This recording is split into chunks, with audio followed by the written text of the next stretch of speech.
Hey guys, okay, just making a low loss header here today.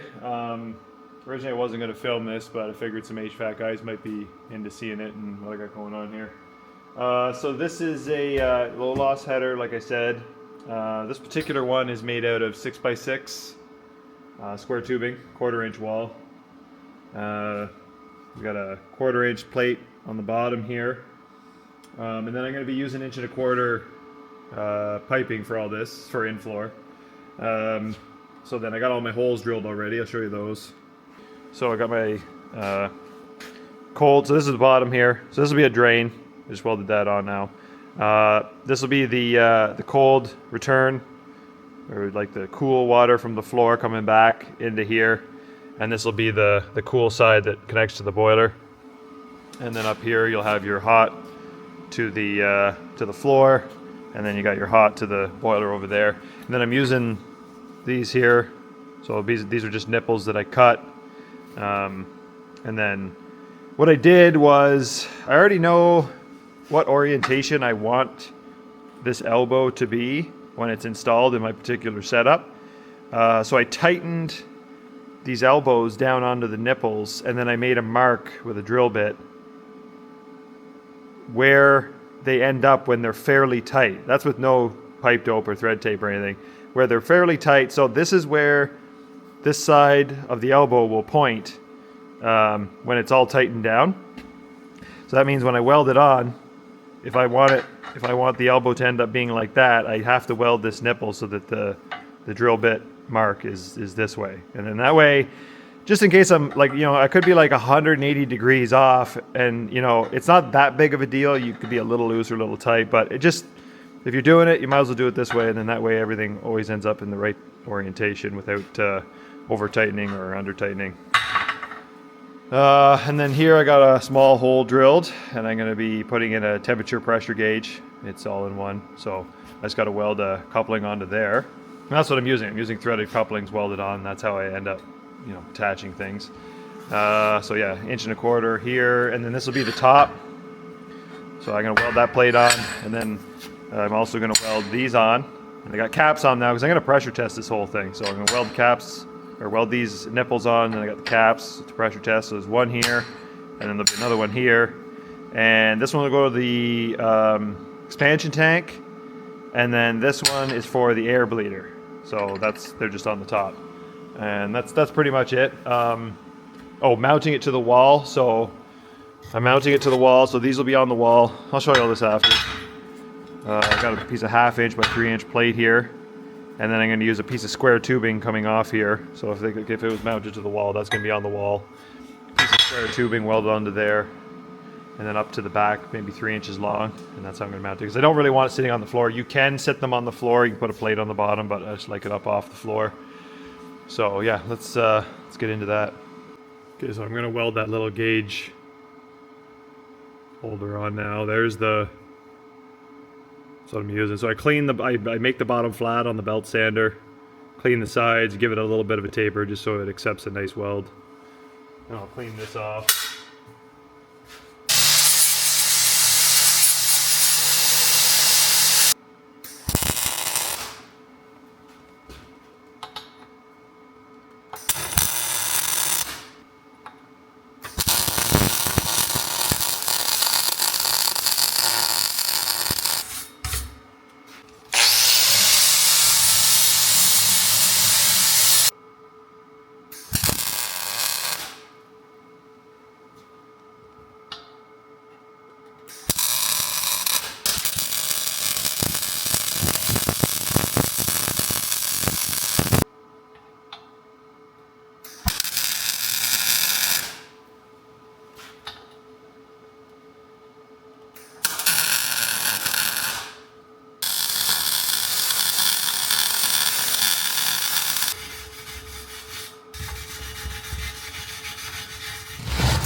I'll just use the pressure gauge here.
Maybe I should go more, but like I said, just for the welds, should be fine. That's about double what it'll ever see.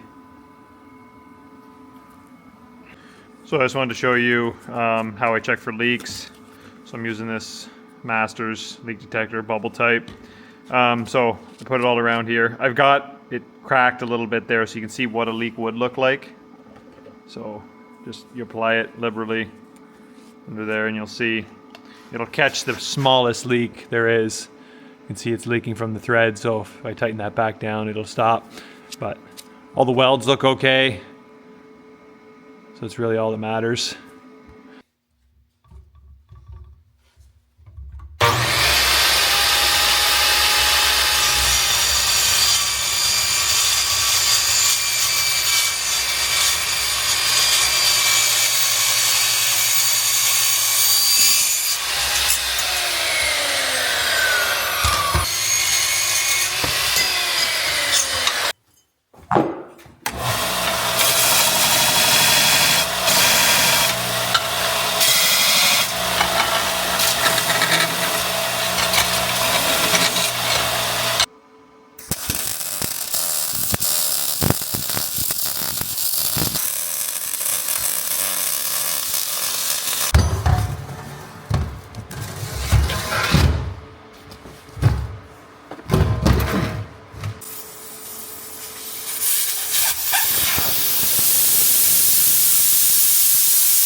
Okay, there it is. Got it painted, dried for a few days, and got it installed. I'm still working on this whole boiler system, so I'll probably make a video of that when it's all done. Show you guys what I got going on. But I got it mounted to the wall. I got 12 5/16 roofing screws, stainless roofing screws. They work well on this 3/4 inch plywood that's mounted to the wall, obviously. I weighed this header before I filled it up and put it in, and it weighs 118 pounds empty, and then it's got 1,815 cubic inches of glycol in it, 35% glycol, which weighs approximately 68 pounds. So gives you an idea of the weight of this whole thing. So those screws should be fine. It's just straight down force, obviously, shear on those screws, a little bit of outward force. But, so I got my drain, gauges, cold side, hot side, expansion tank, and air bleeder here. And that's pretty much it. So, if you guys got any questions about this thing, just let me know. Otherwise, thank you for watching.